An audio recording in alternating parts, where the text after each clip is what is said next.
A fireball erupts on the side of the track, painting the sky with black smoke. An overturned Formula One car skids to a halt in a shower of sparks and flame. Inside, a 25-year-old driver is trapped, alive, and screaming for help. As the inferno grows, dozens of marshals and officials stand frozen, utterly ill-equipped to intervene. Only one man runs toward the blaze. Amid roaring engines and chaos, fellow driver David Purley leaps from his own car and frantically tries to save his friend. He strains against the red-hot metal, desperate to right the upside-down wreckage as fire licks at his arms. Other cars keep racing past, oblivious to the drama. Fans in the grandstands watch in horror, their cheers silenced into stunned gasps. It feels like an eternity. This is not a nightmare or a movie. This is real. It's one of the darkest moments in motorsport history, the day Formula One watched a man burn to death. How could this happen in plain sight? And how would it change the sport forever? The tragedy at Zandvoort became a catalyst for sweeping changes in Formula One. The outcry forced the sport's leaders to confront the deadly flaws in their approach to safety. Within months, new protocols were put in place to prevent such a disaster from happening again. For the first time, officials introduced a safety car system, a dedicated car that would lead the field at a slow pace during serious accidents, so that other drivers would no longer race past an ongoing crash.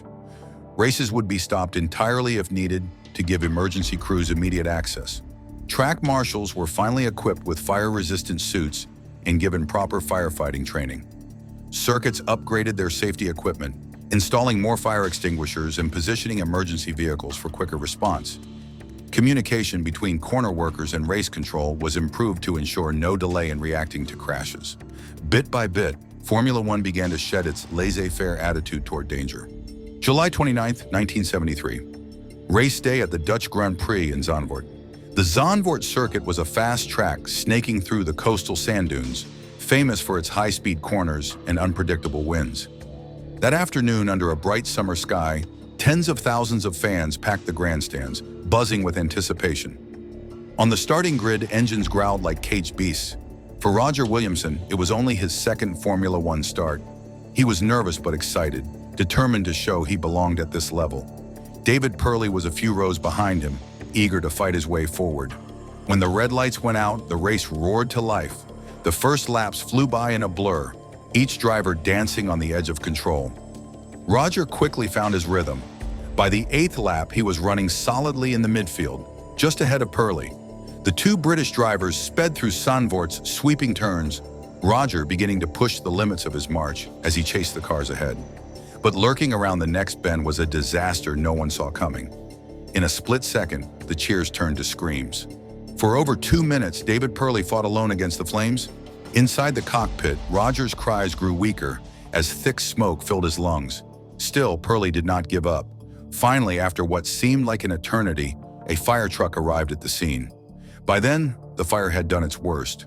Firefighters and marshals together managed to extinguish the blaze and flip the charred wreck upright. But it was too late. Roger Williamson had already died of asphyxiation, suffocated by the toxic smoke. The young driver who had been full of life just minutes before was now gone, still strapped in his seat. Marshals covered the burnt wreck with a sheet, Roger's body still inside. A heartbreaking sight in the middle of the track. Nearby, David Purley stood exhausted, his face blackened with soot and despair. Realizing that Roger was dead, he fell to his knees in anguish. When marshals tried to pull him away, Purley, sobbing in fury, shoved them off. He had given everything to save his friend, and yet it hadn't been enough. A hush fell over the circuit as word spread that Roger was gone. Meanwhile, the race itself incredibly had not been stopped. Race control, far from the scene, hadn't immediately grasped the severity of the situation.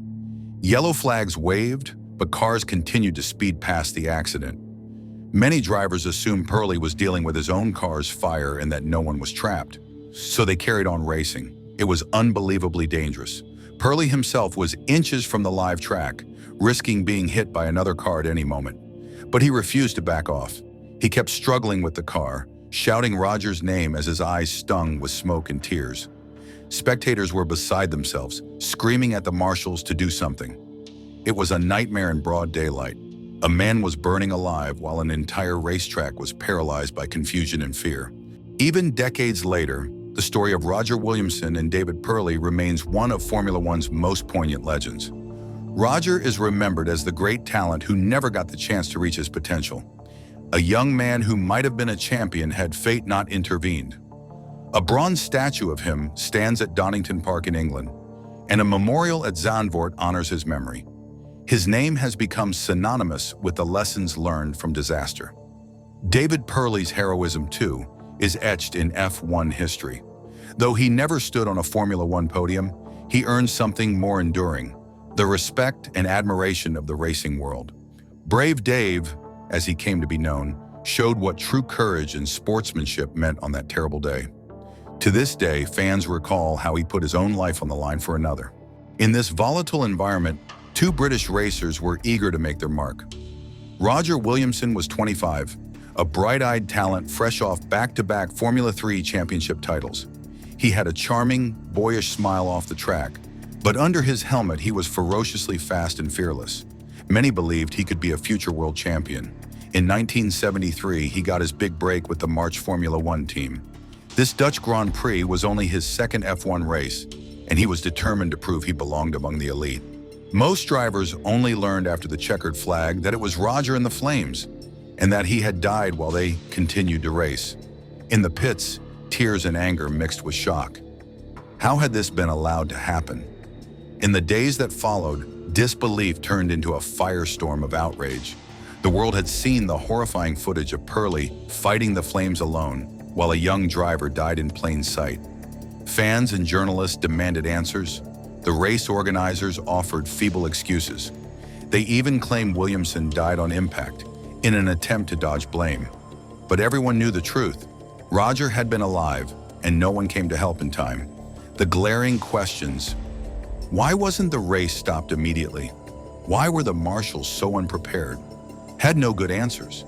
Newspapers ran searing headlines about the needless death of a rising star and lambasted the sport's cavalier attitude towards safety.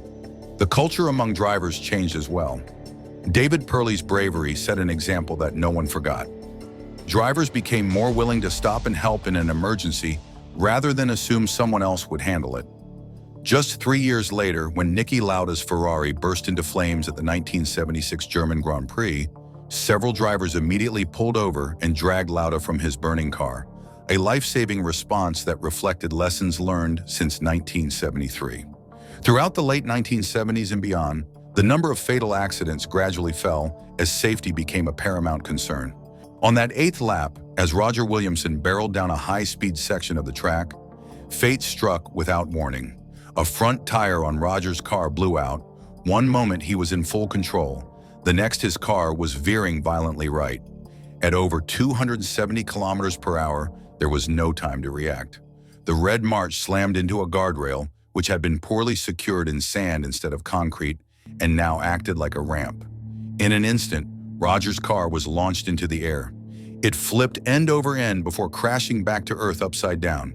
The impact was brutal, but miraculously Roger survived it.